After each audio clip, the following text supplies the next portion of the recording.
He was doing a lot of damage also in that team fights, or throughout the course of the game. I think he was around the top 3 player damage throughout. So a good little play then from CLG. They even things up with Splyce. Back to the drawing board. And I guess when we go to game 3 here, Splyce were first pick game 1. Didn't get first pick when CLG won. Do they go back to first pick here?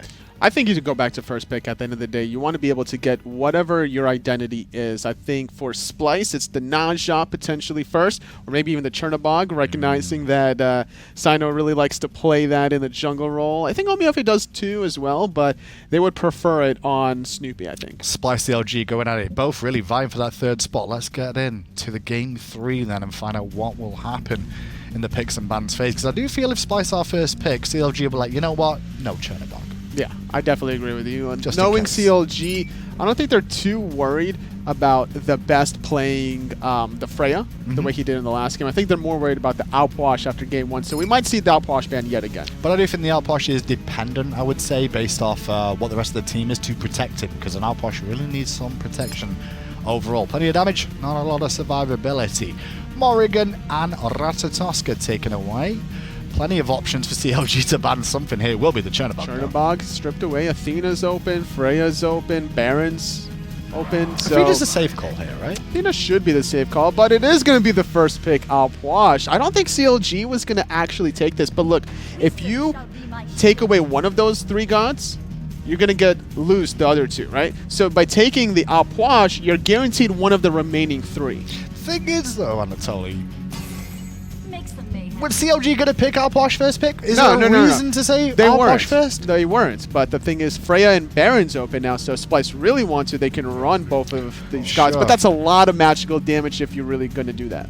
Okay, so Cerberus being picked up straight away for Splyce. And this is what you're doing. You're building a comp around the outwash you selected already, right? So you want plenty of front line, plenty of peel for him, and Cerberus brings that. And the Freya too. So that's... where's that Freya going? The Freya's probably going to go in the dual lane this time around. I can't see outwash being played anywhere realistically. It could be Divios also playing outwash, knowing him and his spiciness.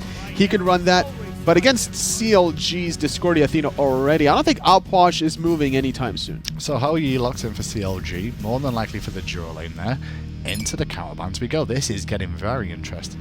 First of all, Jabalanque band makes sense to take that away from Cyclone. Very smart, but the thing is, like I said before, Freya and outwash, I'm expecting this to be already Freya for CycloneSpin, outwash for TheBest, but CLG covering their options. Game number 1, CycloneSpin playing the Jabalanque made it really annoying to handle a lot of these team fights. When you add Empty the Crypts with Darkest of Nights, no one's having fun for CLG. That wheel expanse, very interesting from CLG. I guess they were a little bit worried about leaps more than anything else. If they choose to take leaps to get away from Splyce, like Homiefe, go for a couple more, so Discordium. Just take that off the table. CLG then will lock in the Achilles, more than likely for solo. A lot of burst damage from a CLG. I'm really liking their draft in the mid game if they can get off to that momentum, but the way the last 2 games started with a lot of action, whichever team wins that first team fight, I just think straight up wins the game. Circuit now logged in for Cyno in the jungle, more than likely here. Obviously not going to have his Chernobog, not looking at the Erlangshan either, and a Fenrir pick.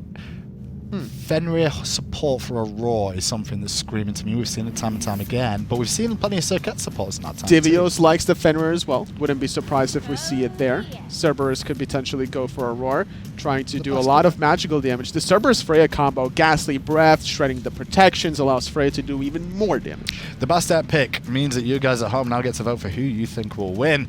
From my point of view, though, I like Bastet into outwash because you can jump in, get the damage off, drop the little kitties and the scratches, as you'd say, and then leap away. Same idea against the Zeus, and it's a great pick overall, but the question is, how often does Homiefe play this? Is this a pick that's told for him to pick, or is this his comfort zone? This is really a coin toss for me. I can select it. Splyce's unusual strategies as usual coming through here, or is it CLG business boys? They're both in a position, I think, to take this, but do you have a favorite? I like the team fight for CLG a little bit better. I think Splyce is more gank intensive between this Fenrir and Circuit. It's all going to come down to ward vision control. If it's going to come down to that, let's find out. Let's get into game for the 3rd game. It's Splyce versus CLG. Game 3. Let's decide who's going to be the one that's coming out the best. And I can't lie here, I'm a little bit disappointed. You know, I'm an old Fat Chunks, a Symbol fan. Thought we were going to be seeing Aror with the Fenrir support, but not today. That's going over to Divios in the solo lane, and already they're coming out of the gates hot here trying to contest this purple buff. Shell has been forced from Jigz to try and keep CLG alive.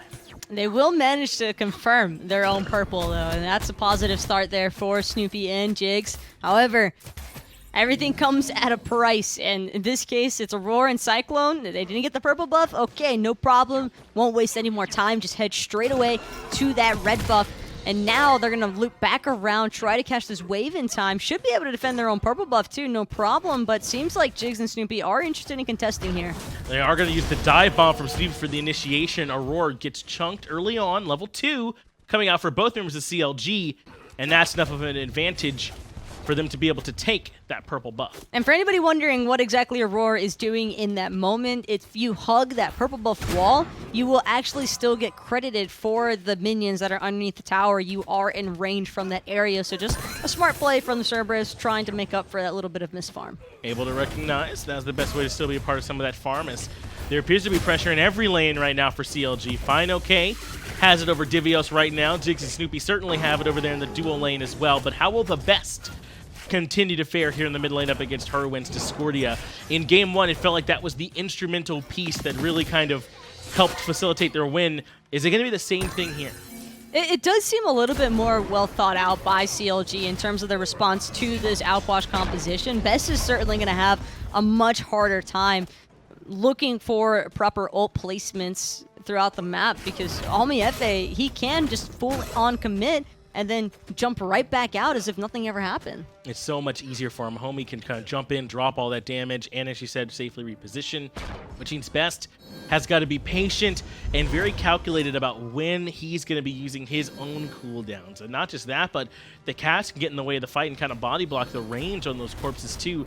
It's a lot that Best is going to have to consider to try and make sure he's countering Homie the best way he can, as Snoopy uses the dive bomb one more time, but right back into the tower.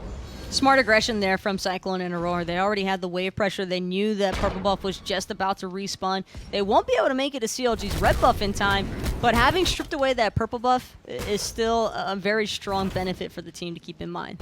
It looks like they're not giving up on that red buff, or at least they want to come pick up the purple, but they're there in the jungle. Meanwhile, CLG went a little bit deep into Splyce's jungle, and Cyno wants to make them pay. Beads come out from Homie, and the Brutalize going to follow from Divios. First blood goes over to Splyce, and they're not even done. They want to try and box fineokay, but fineokay is happy to return the favor. Divios juking in the minions, and fineokay finds one back. Just unable to stay alive for much longer, but that was such a strong execution. It's not over just yet. Aror managing to jump over the last of that ricochet damage. Best with the rotation. Gonna end up saving his dual lane's life. It's only Jigz who's still left standing. CycloneSpin finds the double kill, and you can hear him wanting that triple. Jigz has got to run for his life. Best is the one that finds that kill. Overall, a 4-for-1 in Splyce's favor. They come out of the gates red hot. No one from CLG was expecting that rotation from Best. It completely caught everyone off guard, but the timing could not have been more ideal. Splyce with the beautiful turnaround engagement inside that narrow jungle pathway. Going to end up being a huge benefit also for Best in terms of experience and his lead over Hurriwind. Yes, and the same for CycloneSpin. It is not a good sign when a Freya is able to be a part of 3 kills this early in a game.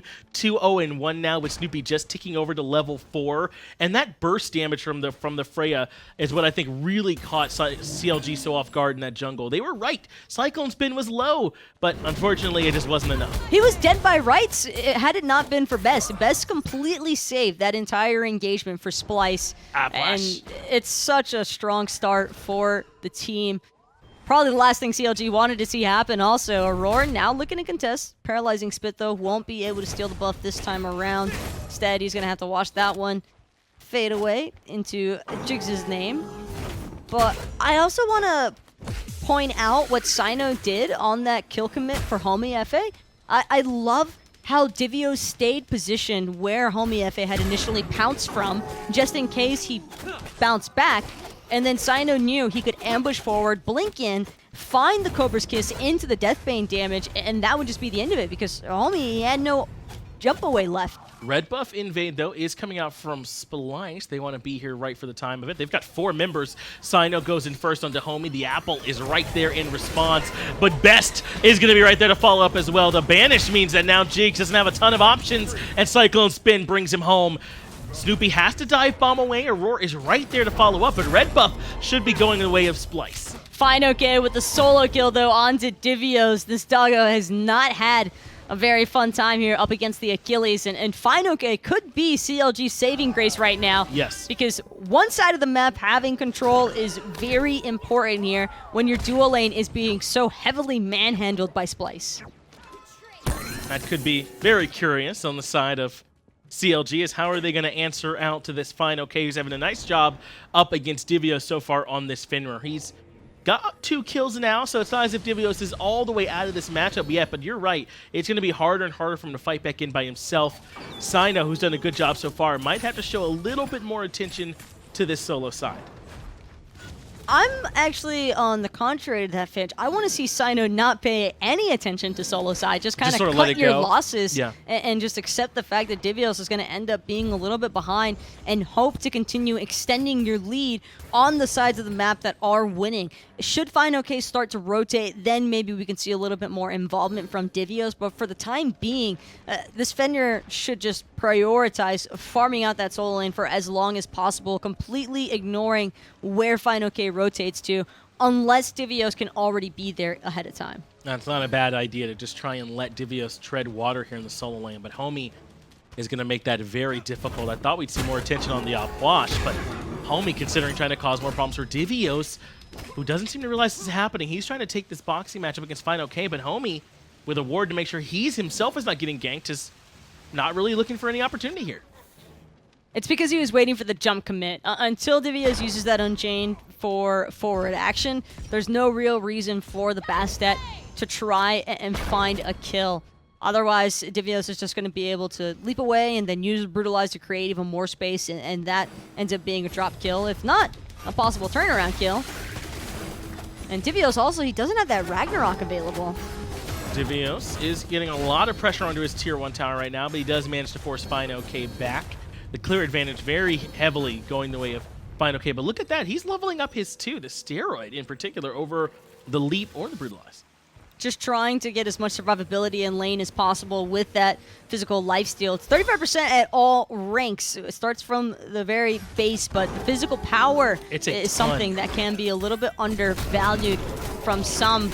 All the while, Splyce, I think they just got CLG sleeping. Hurriwind recognized it, but the apple was way off the mark. Oh no! That is just a drop there. Hurriwind might have had a chance to change the way that Gold Fury was going, but just too soon. Splyce steal away the Gold Fury while no one else is around. Hurriwind just wants us to delete the VOD. Absolutely. That's it. There's nothing more to be said. CycloneSpin, he's up in the air with that Valkyrie's discretion, looking to get away from the pressure out of Jigz, but Hurriwind, don't worry, man. We'll find a way to get this one taken off the internet. Divios, unfortunately, is going to fall to that gank. Jigz there just to make sure. I do want to clarify that Hurriwind is amazing at the game. He's very, very good. That, not a good play. It happens to the best of us. Yes, absolutely. It really does just happen. And I think the issue there, Hurriwind probably saw the straight pathway, did not think that the golden apple was going to clip on that wall, and hey man, it happens. And there's a ton of pressure on Hurriwind in that moment, because I think he's the only one that's sort of sensing that the Gold Fury is could be potentially being done. No one else is really on their way towards it, and he has to act very quickly in case they don't burn it away, because I don't even think he knows what HP the Gold Fury's at. So in that moment with so much information he has to think about and all the pressure on him, if a half second early is what ends up coming from that, then that's still pretty good, and it just wasn't quite enough there. The only thing that I think that Apple really would have set in play is a possible rotation from CLG's dual lane to then look for the fight after the Gold Fury had already been dropped. Cyno, however, in a little bit of trouble here. That's a beautiful Stingent Torment out of Aror to buy some more time, but Hurriwind, we don't even know where he went. Aror wants to keep up the chase, but a great stun's going to stop that. Cyno blinks over the wall. Cobra's Kiss and Deathbane means that CycloneSpin finds one more kill, and Cyno makes it out. Now the chase continues on to fineokay, who doesn't have anywhere to run. Aror finds one more, 3 quick kills, and the Gold Fury. Splyce up 3,000. And that started off with CLG trying to be the initial aggressors. Homiefe will eventually end up finding Cyno. Got a little bit too greedy trying to farm out that dual wave XP. And that is a very promising kill for CLG to manage to find. But now Divios, because he upgraded that Seething House so much, can afford to tank this Pyromancer for the best. That's right. The lifesteal's going to be the same across the board, but it's that huge power bank that he gets from it as well. I think it's at 80 once he has up to that max rank. So he just gets it for free when he uses Seething Howl. It's an absurd amount. And that's where we're able to see how burst down that Pyromancer. And remember, they got the very last Gold Fury, and it was a 3-for-1 in the fight. Splyce have kind of opened up the doors. For what it's worth, this doesn't feel like a lane matchup Divios took because he thought that it was going to overpower the Achilles. It feels like a matchup he accepted to endure because he wanted that setup potential from having the rune stacks into the Unchained jumps. Those are very important AoE stuns that I think CLG could end up overlooking if they're not careful, because you kind of just forget the Fenrir, he gets this cooldown halfway reset if you connect onto an enemy god. That's right. We so rarely see Fenrir. You know, how up to date are you on being able to react quickly to this Fenrir if Divios can find some pressure? Now it's not just Cyno that you have to worry about, you know, pulling beads or being an initiator. You have to worry about Divios as well on this Fenrir, and that frees up a ton of space for Best and CycloneSpin to do what they do best, which is go 6-0-7 between the two of them. Speaking of which, Cyno has also been incredibly slippery already on the circuit. You know that she's frustrating to deal with as is between Deathbane and the ambush, but the fact that he has survived legitimately several times now on small amounts of HP, and now he's just finding Snoopy all the way at his back Harpies with some assistance out of Aror. Splyce are just all over CLG's jungle. Even getting the Defender of Olympus out of Jigz there, Taco. RIP for Snoopy, who was committed the crime of, I guess, trying to get his back Harpies, which apparently is no longer safe.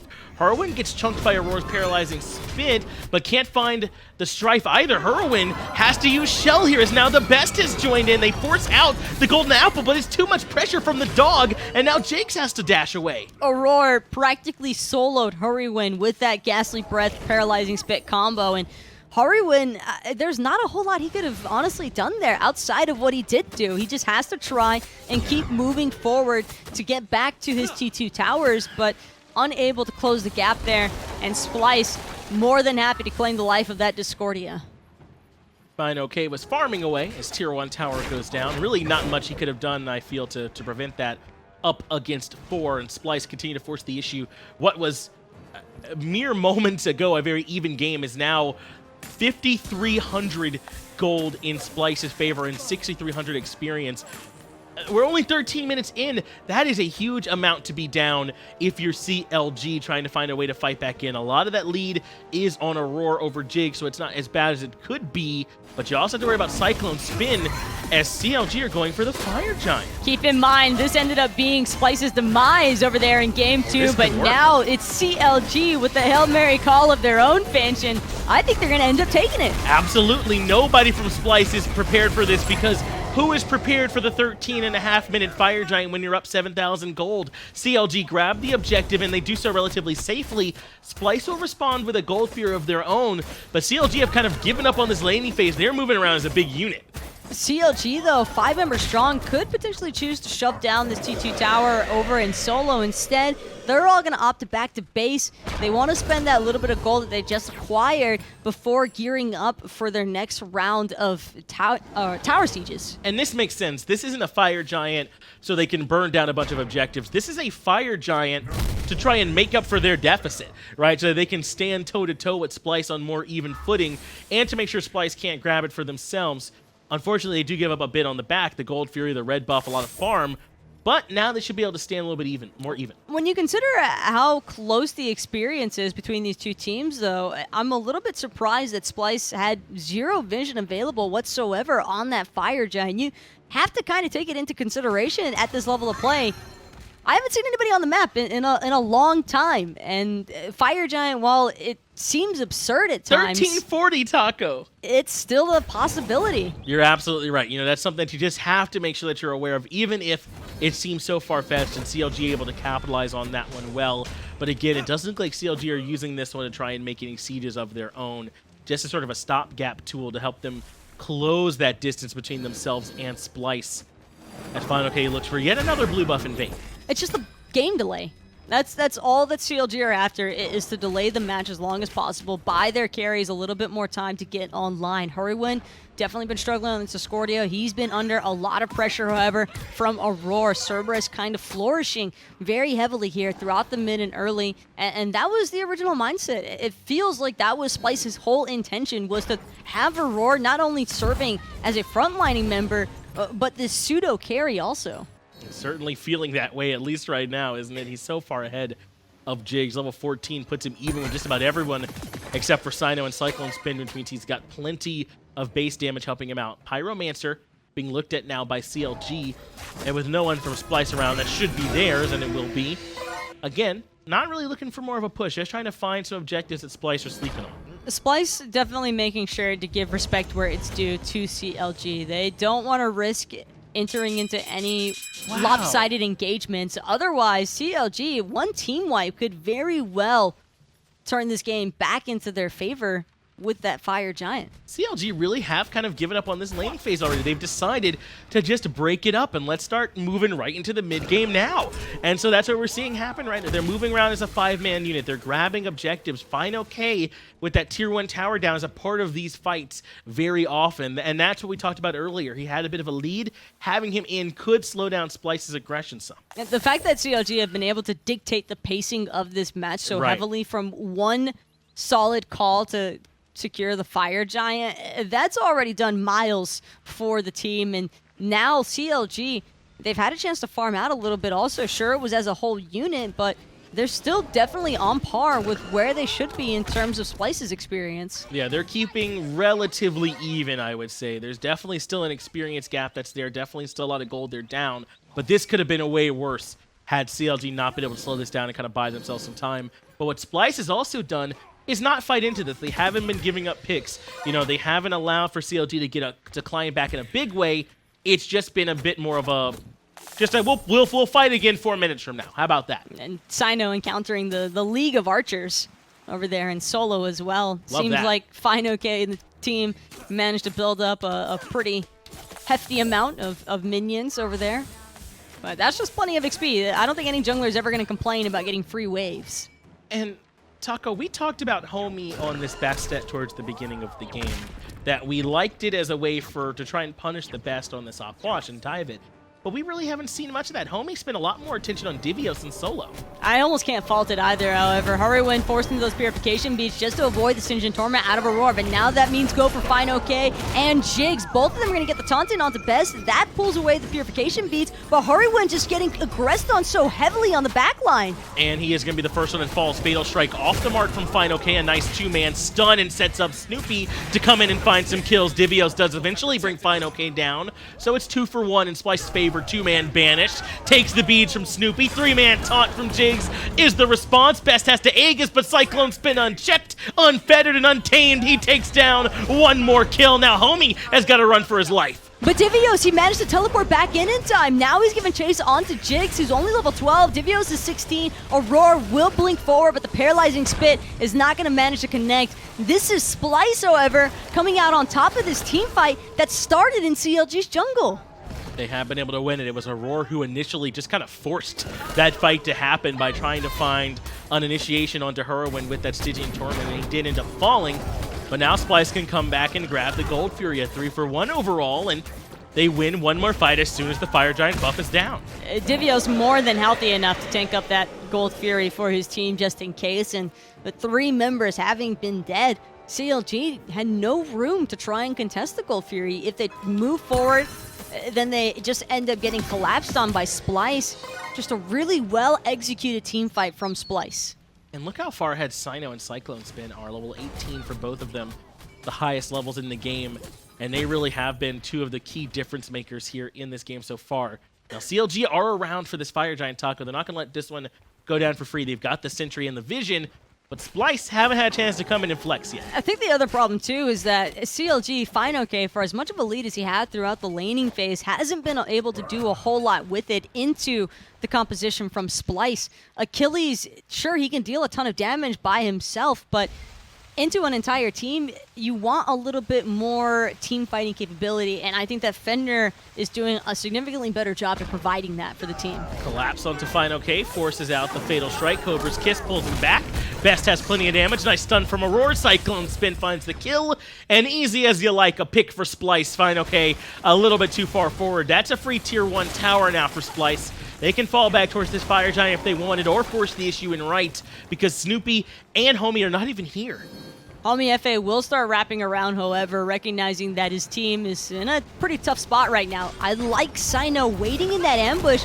Divios, the only member right now that's clearly marked there for Splyce, but Homie, he's not going to bother contesting this Fire Giant. Instead, CLG just going to accept the loss here and let Splyce have it.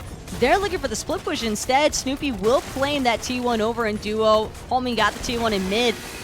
That's a pretty steep price to pay, Finch. Yeah, big gains getting that tier 1 tower in duo lane, but it's about the best response that CLG could find, because they really couldn't fight their way into that Fire Giant buff. And if CLG's Fire Giant buff was a stall mechanic, Splyce's will be anything but.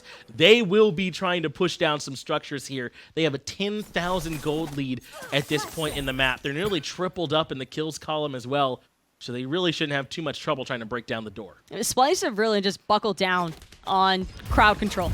That is all that they are after, just crowd control and throw in a couple of hyper carries and you're in the clear. As Cyclone on this Freya has just not been under the same level of pressure as he probably should have been, but you almost have to ask at the same time, where could CLG have possibly pressed that issue? They haven't really had much chances so far in this game to try and look for that pressure. And again, my question keeps coming back to the early focus onto the Finrer.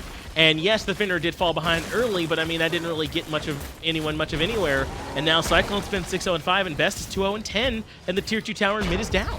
Only one T2 tower remains for CLG over in solo. Good damage. Nice poke damage there onto Best, but he can just heal it. As soon as the Divine Ruin effects wear off, he'll have that that heal available again, which is why CLG are trying to buckle down with their anti-heal. It's just so difficult into the outwash with the Fire Giant regen also. All 5 members fully healthy. The Best with that ultimate, we've seen it used before as a great zoning tool, so that's to make it hard for CLG to even step up. 2-man Strife lands from Hurriwind, but it doesn't do enough damage.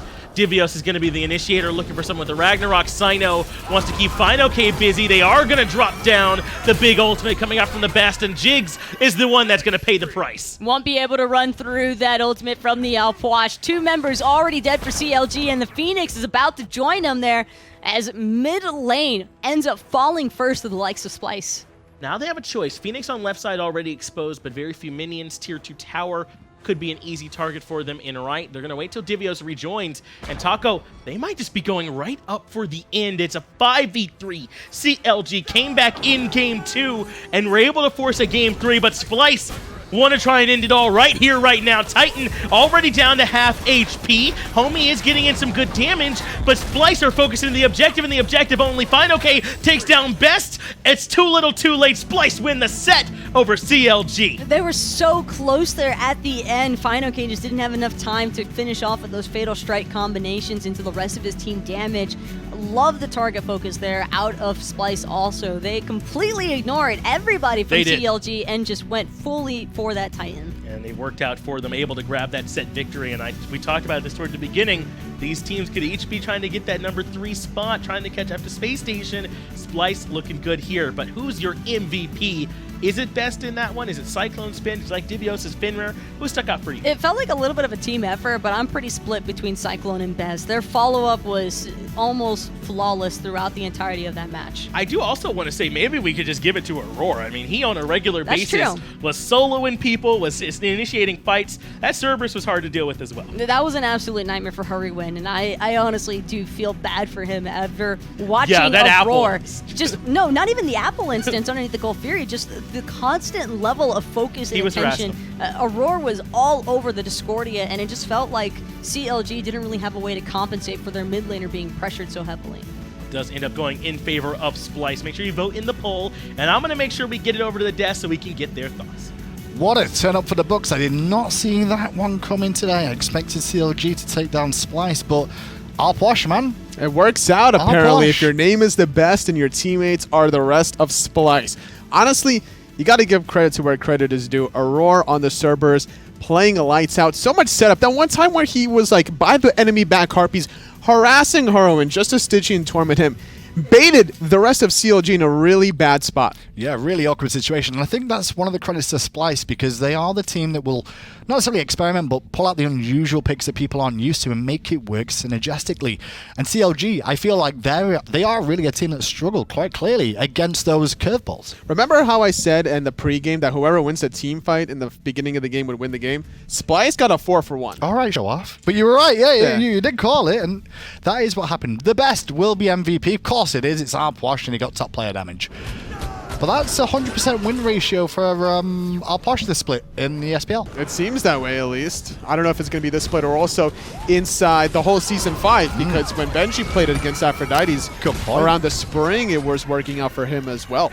But it wasn't just him. This was a very in-and-out composition that Splyce had, and I think it was because they had so many threats on so many different angles of, well, there's a whoop there, all of a sudden we've got a Fenrir jumping in. It's a lot of CC. CycloneSpin was doing a great job on the fray, going 6-0-6 that game, a lot of player damage, being able to move multiple targets. Divios struggled in the laning phase up against fineokay's Achilles, but still had a remarkable performance in those team fights, isolating individual members with a Ragnarok. Well, let's see how this all breaks down into the standings for North America. That's the end of day 1 this week for North America specifically. They'll be back again on Friday, but United, top of the shop. However, Splyce climbing their way up now to even things with CLG. Trifecta, unfortunately, still struggling. Played without Zaman in game number 1 as Mask came out of retirement. First he retired, now he's back, taking over Zapstrol. Couldn't really hang, unfortunately, with the best of them. But that's the standings, and there's still some more games this week, so let's have a look what we've got for you tomorrow. Tomorrow is all Europe, and it's rival SK Energy Mouse. 2 big teams against 2 minnows that have to step up. This is a must-win between Rival and Energy. Rival need to take out SK, Energy need to take out Mouse Sports. Top 2 from each region. Get a bye to go straight into Worlds. Don't have to go through that. So if you can get up to those standings by guaranteeing winning these matchups, then you could just rest easy for the remainder. I was going to say, he looks pretty self-explanatory for tomorrow, but Friday's games do look interesting after seeing CLG and Splyce today. All these teams, though, are competing to get to hi-rez Expo. And you can too. Not compete, but go. Get your tickets now at hi-rezexpo.com. We're going to keep reminding you because we want people to attend and not leave it to the last minute and find out there's no more tickets available. Especially when the date has been pushed earlier a little bit. Not normally the first week of January any longer. It's the November 16th through the 18th. Put away the winter coat, grab a light sweater. And on top of that too, if you are tuning in right now, you're watching live on Mixer, what you should be doing is account linking your account that you're currently viewing on to your Smite account, to Mixer, and that will give you some free content. Check out esports.smitegame.com to fulfill your rewards. Now, just to remind you all about that Mixer stuff too, it is upcoming. We're just giving you the heads up ahead of time so you can get more links so we don't have any whinging after the fact when it goes live, okay? So next couple of weeks, still being linked up, so just inform all your friends and things like that. But one thing that is live right now is, what is it, Tolly? Jump sale? Gem sale. Gem 35. You had to look at the screen, Tolly. You cheated. No. I cheated. Production got my back. 35% off gems. What? I don't even know how many gems you can buy with that. How much does that work out at? I don't even know the cost. Obviously, it's different per region. That's the reason why more than anything else. But 35% off is a pretty good chunk of change. Not too shabby of a deal, I must say. Interesting stuff today as we wrap up day number 1 of North America. But are we Europe done? I don't should even be really realize. exciting. I was waiting for the next set. I'm like, all right, let's pick some bands coming for the next one. We're already done. We're done. Oh, what are we going to do with ourselves? That's it. All right, I guess I'm going to go home and play some Smite. I guess you guys should tune out and go play some Smite too. That's it from all of us here today. Make sure you tune in again tomorrow. It's the Smite Minor League. It starts at 11 a.m. Eastern, which is about 5 or 6 in the UK and Europe as well. And after that, 3 o'clock in the afternoon, we'll have the SPL European Games. From everyone here at hi-rez Studios, have a wonderful rest of your day. We'll catch you all tomorrow. Turning